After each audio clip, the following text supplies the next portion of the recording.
ಮೊದಲನೆಯ ವರ್ಷದ ಸ್ವಾತಂತ್ರ್ಯೋತ್ಸವದ ಹಾರ್ದಿಕ ಶುಭಾಶಯಗಳು. ಈ ಕಾರ್ಯಕ್ರಮದಲ್ಲಿ ಭಾಗವಹಿಸತಕ್ಕಂಥ ನಾಡಿನ ಮುಖ್ಯಮಂತ್ರಿಗಳಂತ ಸಿದ್ದರಾಮಯ್ಯ ಸಾಹೇಬ್ರೆ, ಮಾಜಿ ಮುಖ್ಯಮಂತ್ರಿಗಳಂತ ವೀರಪ್ಪ ಮೊಯ್ಲಿ ಸಾಹೇಬ್ರೆ,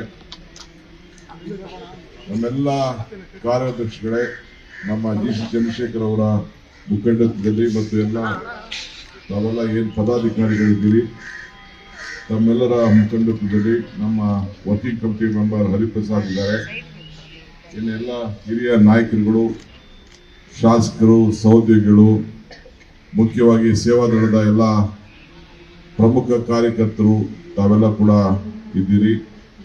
ಇವತ್ತು ಬಹಳ ಸಂಭ್ರಮದಿಂದ ನಾವು 79ನೇ ಸ್ವಾತಂತ್ರ್ಯವನ್ನು ನಾವು ಆಚರಣೆಯನ್ನು ನಾವು ಮಾಡ್ತಾ ಇದ್ದೇವೆ. ಮಹಾತ್ಮ ಗಾಂಧೀಜಿಯವರು ಹೇಳಿದ್ದಾರೆ, ಸ್ವಾತಂತ್ರ್ಯ ಎಂದರೆ ಬೆಲೆ ಪಡೆಯುವ ವಸ್ತಲ್ಲ, ಅದು ಜೀವನದ ಒಂದು ಉಸಿರು ಅಂತ ನಮಗೆಲ್ಲ ಪಾಠ ಹೇಳಿದ್ದಾರೆ. ನಮ್ಮ ಪಕ್ಷದ ನಾಯಕರು ಜೀವನದ ಉಸಿರು ಬಿಗಿ ಹಿಡಿದು ಹೋರಾಟವನ್ನು ಮಾಡಿದ್ದಾರೆ. ಆ ಕಾರಣಕ್ಕೆ ಈ ಸ್ವಾತಂತ್ರ್ಯ ದಿನದಂದು ಕಾಂಗ್ರೆಸ್ಸಿಗರು 5 ಶಬ್ದಗಳನ್ನ ನಾವೆಲ್ಲ ಕೂಡ ಮಾಡಬೇಕಾಗಿದೆ.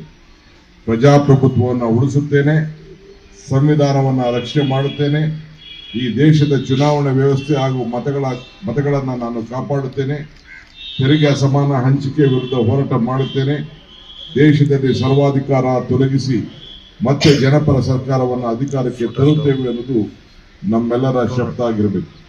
ಈ 5 ಶಬ್ದಗಳನ್ನ ನೀವು ಪ್ರತಿದಿನ ನಾವೆಲ್ಲರೂ ಕೂಡ ನೆನೆಸ್ಕೊಳ್ಬೇಕು. 1929ರ ವೇಳೆಗೆ 2ನೇ ಸ್ವಾತಂತ್ರ್ಯ ಸಂಗ್ರಾಮಕ್ಕೆ ಮುನ್ನುಡಿಯನ್ನು ಕೂಡ ನಾವು ಬರೆಯಬೇಕಾದ್ದು ದೊಡ್ಡ ಅವಶ್ಯಕತೆ ಇದೆ. ಸ್ವಾತಂತ್ರ್ಯ ದಿನ ಎಂದರೆ ನಮ್ಮ ಇತಿಹಾಸವನ್ನ ಹೇಳುವ ದಿನ. ಇದು ಭಾರತೀಯರಾದ ನಾವು ಹಾಗೂ ಕನ್ನಡಿಗರಾದ ನಮ್ಮೆಲ್ಲರಿಗೆ ಹೆಮ್ಮೆಯಂತ ದಿನ.